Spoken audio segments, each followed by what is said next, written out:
What's going on, guys? Welcome to another Lowrider Boulevard video. This is another episode of Boulevard Stories. Today we're here with the homie Frog. He's going to tell us his lowriding story out here in Vegas. How you doing, man? Good, very good. How you doing, Frog? Thanks for having us, man. So tell us your story, bro. Like, how did you get into lowriding? I got introduced into low riding when I was 5 years old. A friend of the family, like an uncle to me, a local guy here in Vegas, Alan Kidwell, had a 64 Impala, and he was building it himself. We used to go cruising through Northtown, back in 1980. And I was hooked from the first ride.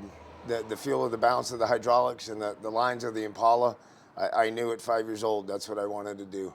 So you actually started or got into lowriding here in Vegas? Yes. Yeah. Yeah, I've been in Vegas since I was 5 years old, and the first people that we met here in town was a lowrider family.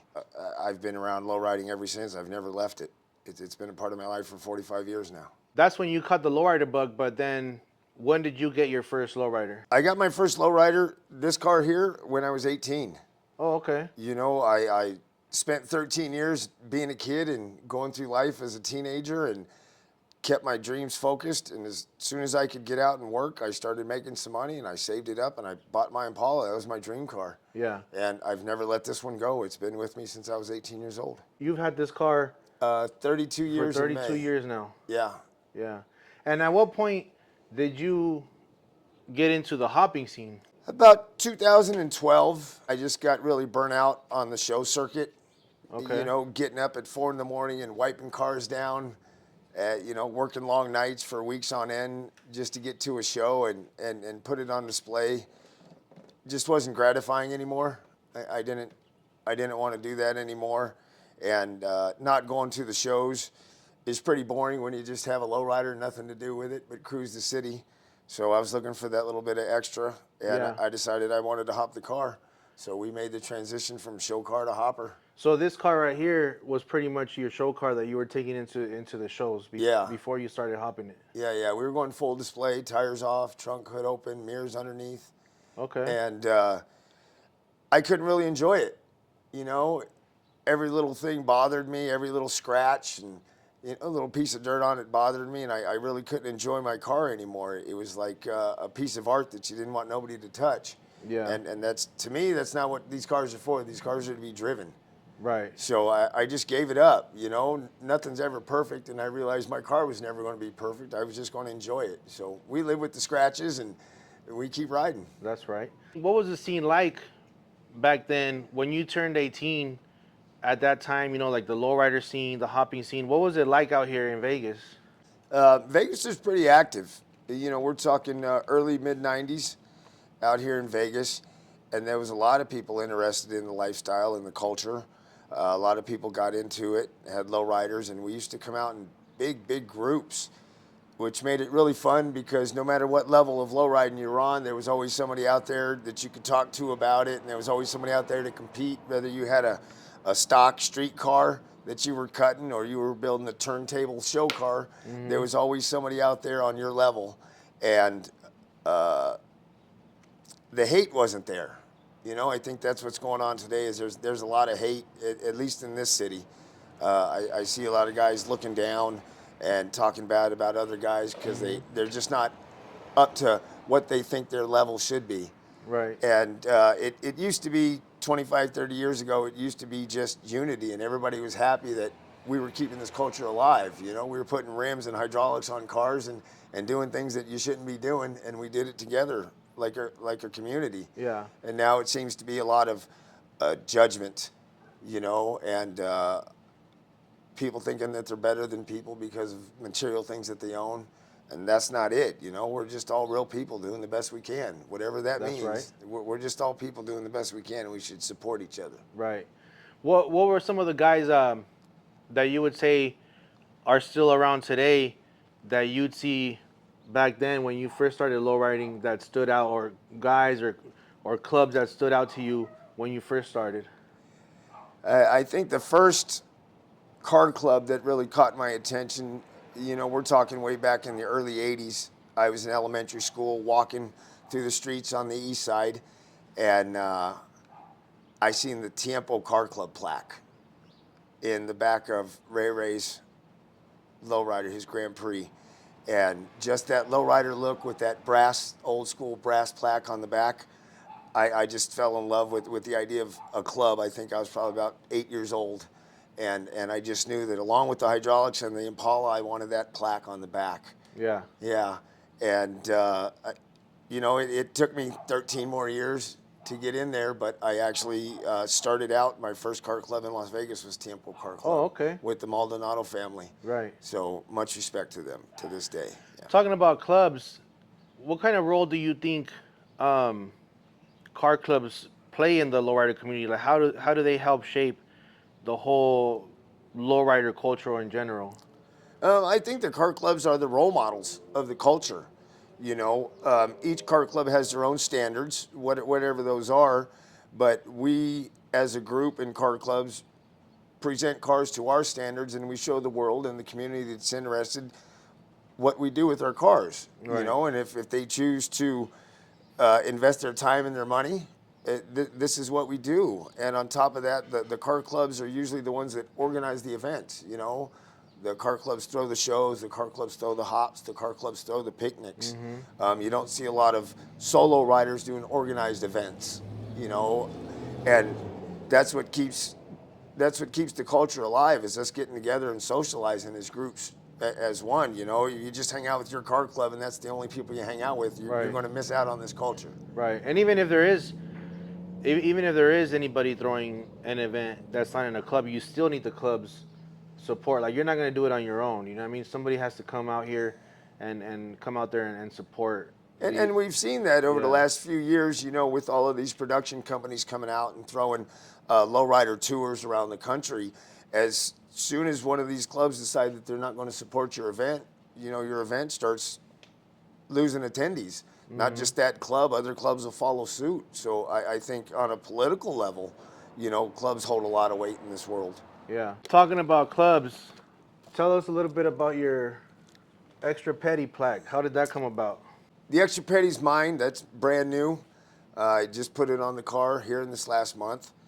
And I guess it goes back to that goal when I was 8 years old to get a plaque on my car. I just don't think a lowrider looks right without a plaque on it. And of all the plaques out in the world, I think this one fit my car the best. So that's the one that went on it, and that's the one that's going to stay on it. Much respect to every other club and every other plaque out there. And, I wish the best for all of them. But for me, this extra petty, it speaks to me. That's right. When it comes down to the work on your cars, do you do your own work? I used to, and for me, that's a lot of the fun about it. My idea of low riding is, what can you build and bring to the show, to the streets for people to see. And over the last 35, 40 years, I've seen it really turn into how much money you can spend, which is a whole nother venue. So I started working on my car when I was 18 years old, got a sand-in block and started blocking it down. I did all the body work on it. I rebuilt the motor for it. I wrapped the frame. I built all the suspension. I did all the hydraulics for it.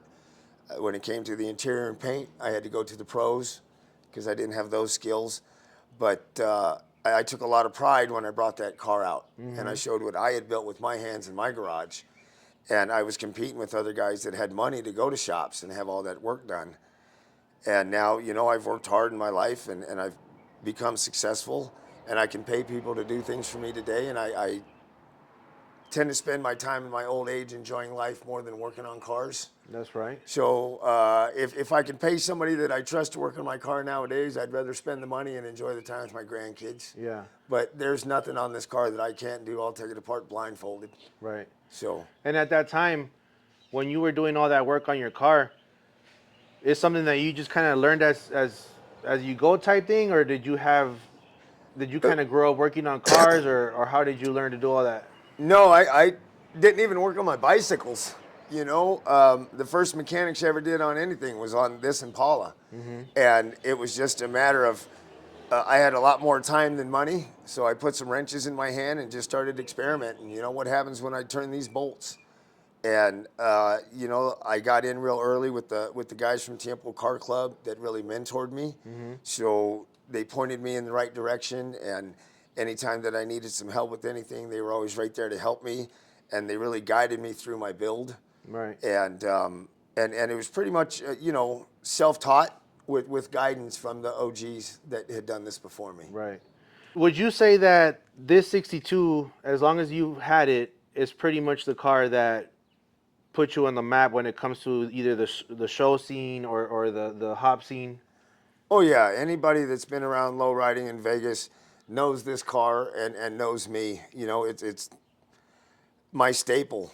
It's the car that I've kept and I've always had, no matter what comes and goes in and out of this garage. This one's always been here, and it's going to stay. I'll die with this car. Throughout the years, as long as you've been low riding, is there something that, like maybe a specific memory that always sticks to you, that you would say, man, I remember when this happened, or a certain memory that you have that you'd be like, I always remember that when it comes down to low riding? My best memories of low riding really involve the people. And that's what these cars do, is they bring people together. So my fondest memories are being at shows, talking to other lowriders from out of state, going out of state and talking to people that travel internationally. When I met the guys from Japan that lowride at one of the super shows. Those are the things that are most memorable for me, is the interactions with the people in this culture, and the different characters that make this culture great. How would you say the scene has changed compared to when you first started low riding, maybe like 30 years or so ago? Money is the biggest thing that's changed. And I mean that, the money that's getting put into this sport.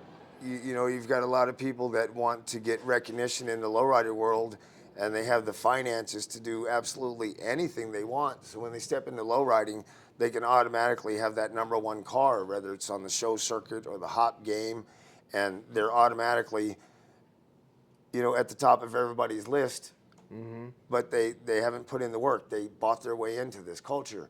And, respect to them too. However you get here, we're happy to have you here. Anything that you do to this culture positively always builds us up. But I think that's what's different. Over my lifetime, since I started watching this, you used to see people like the Tovars that built cars and brought them to the shows. When guys came and were competing for sweepstakes championships at the lowrider magazines, were teams of people that put their hands and built these cars themselves and brought them to display. And now I see, most of the top guys getting the recognition in the game are guys that spend the most money, Right. not the guys that work the hardest. Yeah. And that's the biggest change I've seen. Okay. Would you say that out here in Vegas, the lowrider scene as a city doesn't get enough credit or recognition when it comes to the lowrider scene? I would say that was true in decades past. Okay.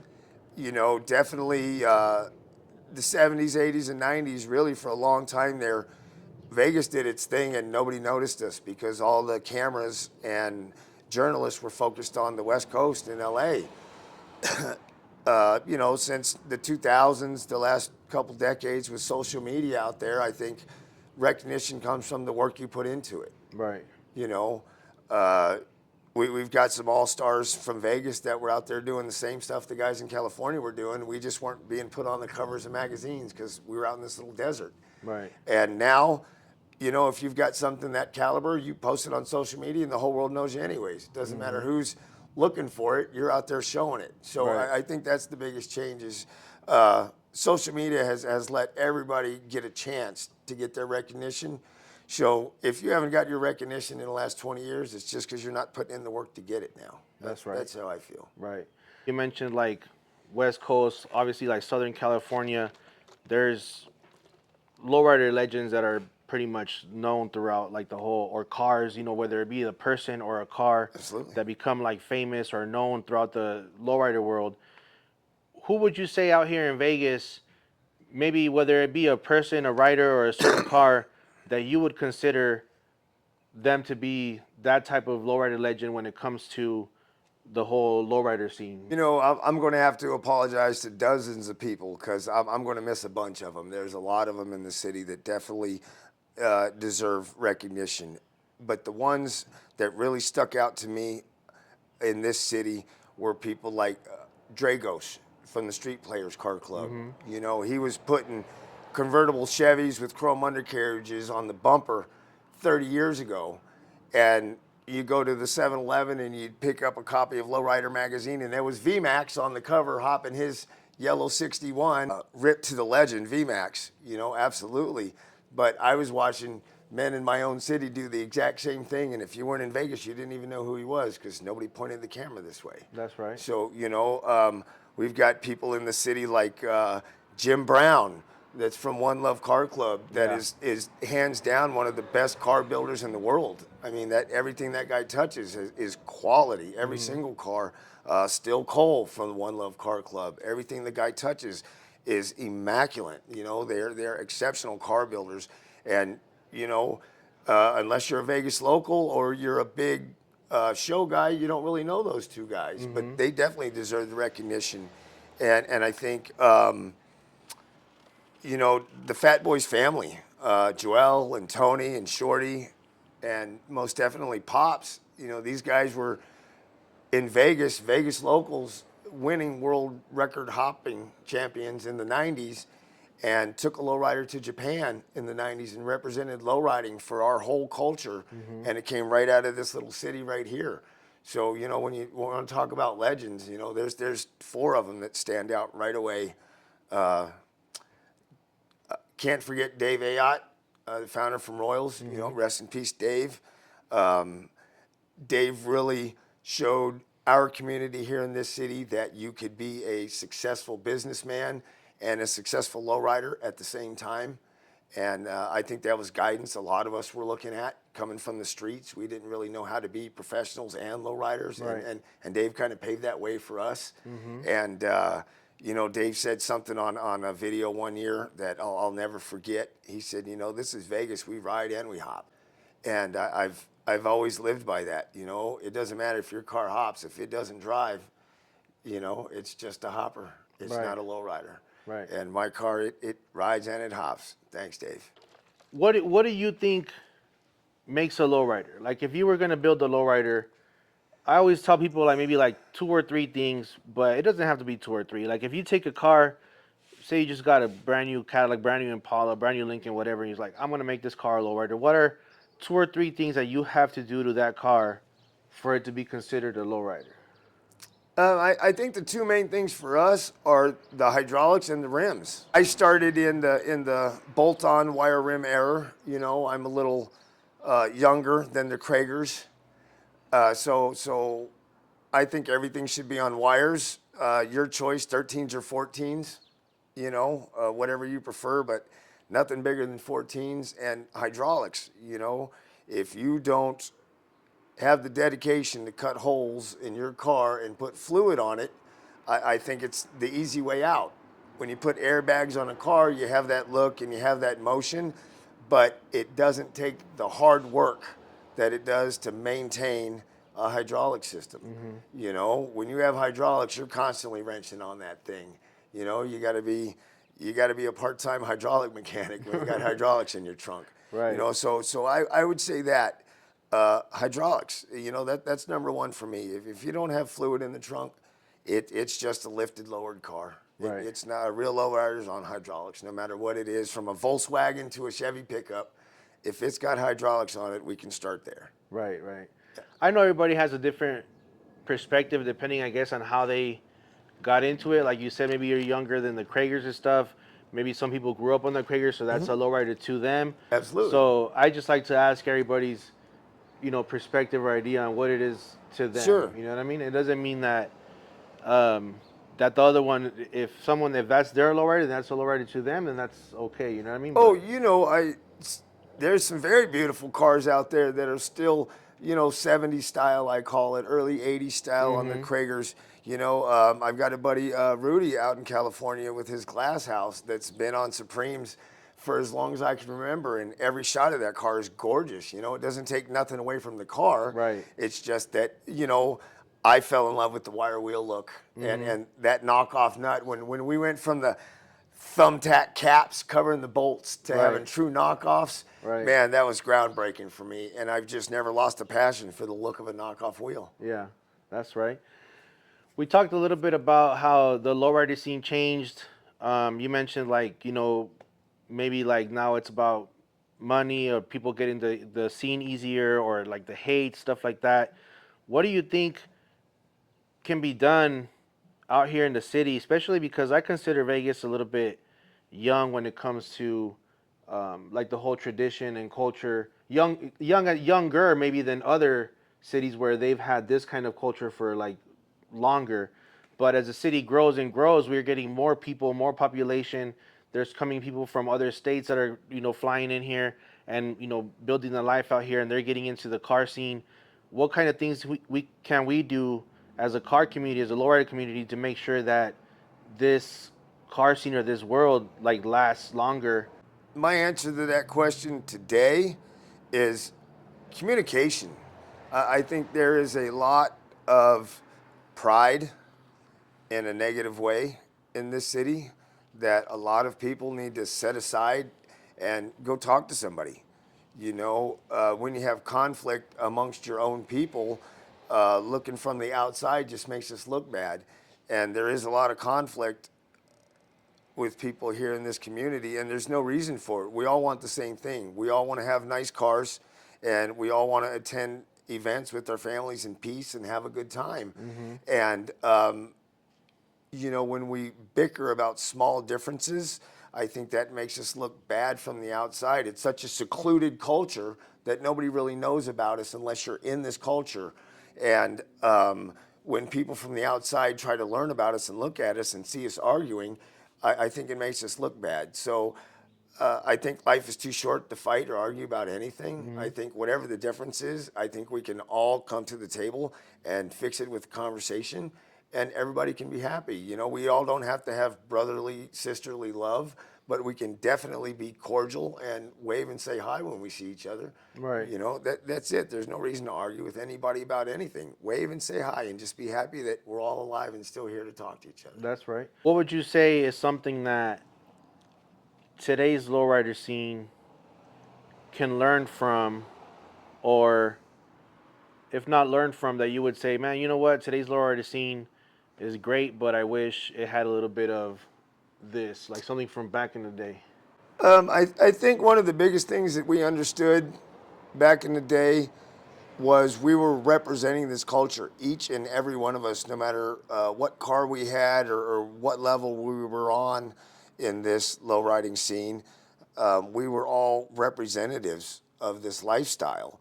So everything you did individually, we were all judged by it. And we all went out into the world and tried to be positive members of society while we were in our lowriders. We wanted people to have good things to say about us when they seen us, not just, hey, beautiful car. Hey, that was a really nice person too. We wanted to be that positive impact. And, we were fighting Hollywood so bad. Every time you seen a lowrider in a movie, they were doing a drive-by or had something negative stereotype to it. And we're still fighting that today. You don't see a lot of positivity in lowriding amongst the media. It's getting better little by little with things like the San Francisco parade they just had last week. We are making way, but mainstream media still looks down upon lowriding as a community, and it's because I think a lot of us either don't know or have forgotten that we are ambassadors to this lifestyle each and every time we go outside with our club shirts on, with our cars. We represent every other lowrider in the world, and we need to act accordingly. Right, right. That just makes me think like sometimes you see stuff happen in the news, and whatever happened, whatever could have happened. But then if there was like a lowrider around, or if there was lowrider, they call it like, oh, a lowrider car show, or there's this lowrider show and they're burning out or something like that. Right. And it's really not. It wasn't a car show. It was just maybe a few people that had lowriders were there, and something went down. You know what I mean? If something happens and there's a lowrider around, we're the easiest scapegoat. Right. It doesn't matter what car genre you're from, or if you're even into cars. If you come start trouble and there's lowriders around, we get the fingers pointed at us. And it's a stereotype and a stigma that lowriders have been fighting for as long as I can remember, 50 years since I was born, as far as I can remember. You know, the world used to look down on the hot rodders in the 50s because they were bootleggers. You know, if you had a hot rod, you were running booze illegally. And now, hot rods are like the elite of the car world. You know, the rich and famous are hot rod collectors. The Harley riders, the bikers in the 70s were all gangsters and criminals. And now, you know, doctors and lawyers are into Harleys. You know, Harleys are upscale, Right. high-end vehicles. And lowriders are just really having a hard time getting out of that stigma. You know, we've seen the other groups do it where they've broken the stigma and they've elevated the way the world perceives them. But I think small things like better communication and you know, just coming together and representing your lowrider culture when you're out there, these things are going to help. But that's what we need to do. We need to change the stigma Right. of what lowriders really are, because we're not thugs and we're not criminals and we're not troublemakers. There's bad apples in every aspect of life, and there's That's right. definitely bad apples in lowriding. But as a whole, this is a friendly, family, positive lifestyle, and I'm proud to be a part of it. That's right. What's some advice that you would give someone, not necessarily to build a car, but someone that is coming into the lowrider scene, whether it be someone young or older that just kind of new into the scene? What's some advice that you would give that person? Boils down to money. I would tell somebody to focus on your career. You know, a young person that wants to get into lowriding really needs to figure out which way they're going to go in life to finance their lowriding. This is a costly sport. No matter what level you do it, you know, street level, show level, no matter what you do, everything in lowriding is expensive. And unless you've got money to spend on it, you can't enjoy it. So I would say, you know, figure out what you're going to do for a living. Right. And make sure that you've got a good career that can fund what you want to do. And once you have the finances and the foundation for that, then you can do anything you want. That's right. That's really what it comes down to is, you know, be a good person. Yeah, right. Be a good person, be a successful person, and then you choose if you want a street car, if you want a trailer queen and go win trophies. Right. But without that base foundation of finance and strength in your career, you're always going to struggle to make ends meet, and you're always going to struggle to have a lowrider to enjoy. That's right. For all the people watching, what's one thing that you would want everybody to take away from your story? Positivity. You know, that's what I want to put out into the world with my story is if you just stay positive and work hard, anything is possible. You know, I was a poor kid at 5 years old in Northtown, and I wanted a lowrider. And I kept that dream and stayed focused on my goal, and I have the lowrider of my dreams today. And I'm no better than anybody else. I'm not special. This is something everybody can do. You know, if you really want something and you work hard enough for it, you can have it. And I think we all need to help everybody get to that point, you know, encourage people to keep doing better and keep setting goals and help them reach them. That's what I want them to take from me is, you know, I want to be a positive member of this community, and I want other people to be positive in our community too. That's right. Anybody that you would want to give credit to or shout out before we end? Anybody out there low riding today, it doesn't matter if, you know, you got 4 batteries and you're parked under a carport, or you've got $100 million cars inside of a warehouse. We're all low riding. It's all part of our world. So shout outs to everybody keeping this alive. That's right. Before we end, bro, I want to give you this one of the shirts that I make, and I think it's perfect for what we've been talking about. It's the one that I brought you. It says, Yeah. "Less hate, more low riding," man. Perfect. This is one of the designs that I This is that perfect. I do. I wanted to give you that. This is perfect. Thank you. For just appreciate that you did the video with me, bro. Thank you, man. My honor. Thanks for telling us your story. All right, guys, thanks for watching another Lowrider Boulevard video. This was another episode of Boulevard Stories with the homie Frog out here in Las Vegas. Make sure you guys like, subscribe, drop me a comment. Let me know what you guys think. Especially subscribe, it's totally free. Don't forget to subscribe, that helps out a lot. Turn on your notification bell so you don't miss any of the videos. And if you guys want to support a little bit more, make sure you guys go to thelowriderboulevard.com, thelowriderboulevard.com. You can pick up the shirt I just gave Frog or the shirt that I'm wearing now. plus a lot more designs that I have on there. TheLowriderBoulevard.com. Thanks for watching. See you guys next time.